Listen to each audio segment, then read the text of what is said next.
Please go ahead and retry this question before watching the video. So there are 4 things you need to know. If you don't know the answers to any of these, please add them to your cheat sheet, master them, and go back 5 before continuing in the video. What is the RC for clause question? Remember, RC means recognized category. How do we recognize that this is a clause question? And that's because punctuation changes from answer to answer. And once we recognize that it's a clause question, what do we do? WTD stands for what to do for clause questions. And the WTD is consider the 3 things for each answer individually. Consider the 3 things for each answer individually. What are the 3 things? Punctuation in the middle of a clause, no independent clause in a sentence, and clauses separated improperly are the 3 things that can be wrong with the clause question. And we're trying to train you to simplify your thinking by just focusing on those 3 things. You can eliminate 80+% of the answers just based on those 3 things. And so very useful to just be considering those 3 things when you're doing these questions. And last but not least, if it can be done without a comma, the answer to that is it must be done without a comma. If it can be done without a comma, it must be done without a comma. So we'll go through these answers. Answer A, Eatonville residents hope showcasing their town's rich cultural heritage would convince county officials regarding its historic significance. Doesn't seem like there is punctuation in the middle of a clause there. There's no punctuation there. There is an independent clause there, and there aren't multiple clauses, so the clauses can't be separated properly. So that's probably going to be our correct answer. But we'll go on to answer B.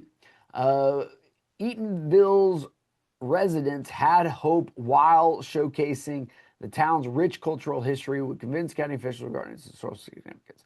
All right, so first, this is idiomatically problematic because that's not how we would say this.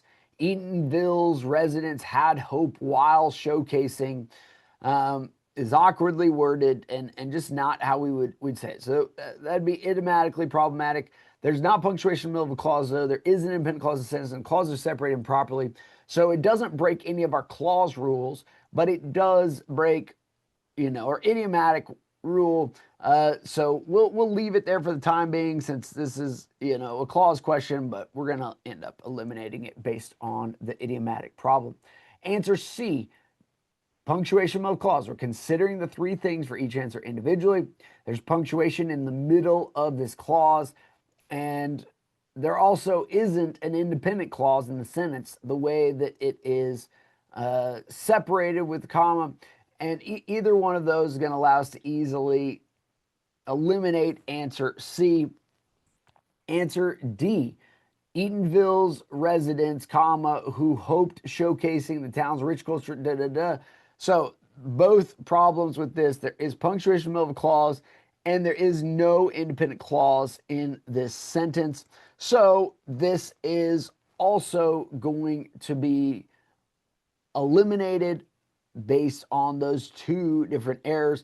And we can eliminate B based on the idiomatic problem, leaving us with just answer A. So if this made sense to you, please go ahead and do the other clause 2 questions. You could also do the other clause 1 questions, and then do the mastery to get 10 questions correct in a row. If this is your last clause 2 or clause 1 question that you missed, please go ahead and do that mastery now until you get 10 questions in a row on the clause 1, clause 2 mastery. Just pick one or the other, whichever one you think you need to most work on at this point, and that'll ensure you will get these correct in the future.